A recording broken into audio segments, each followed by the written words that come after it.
Puspusan pa rin ang paglilinis sa ilang paaralan sa Metro Manila dahil po sa pagtaas ng kaso ng flu o flu-like illnesses. Si Gav Villegas sa report live. Gav. Diana, nagpapatuloy ang isinasagawang disinfection, sanitation at structural inspection sa mga pampublikong paaralan dahil sa pagtaas ng kaso ng flu at flu-like illnesses sa ilang paaralan sa Caloocan.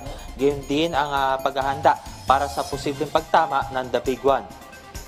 Sa Tala High School, nagsagawa ng paglilinis ang mga tauhan sa mga common area.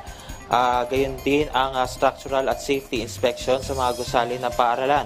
Muli ring ipapatupad ng eskwelahan ang health at safety practices na paaralan para sa mga mag-aaral, guro at mga magulang. Bukas ay magkakaroon ng earthquake drill ang lahat ng mga paaralan sa lungsod upang ihanda ang mga mag-aaral sa posibleng pagtama ng The Big One. Ayon sa pamunuan ng Tala High School, aabot sa higit 7,000 ang bilang ng mga estudyante na naka-enroll sa kanilang paaralan ngayong school year.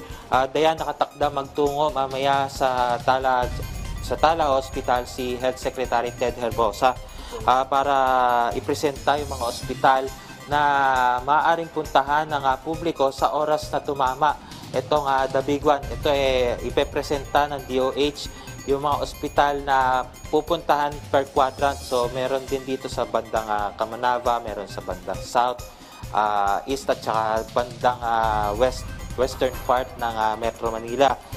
Gayon din, nakatakda rin ibahagi rin ng kalihim yung mga paghahanda or mga sinasagawang efforts ngayon ng Department of Health sa Cebu at Davao. Kasunod dyan nung naging pagtama nitong lindol, nitong mga nakalipas na linggo. At yan muna update mula rito sa Caloocan City. Balik siya, Dayan. Maraming salamat, Gav Villegas.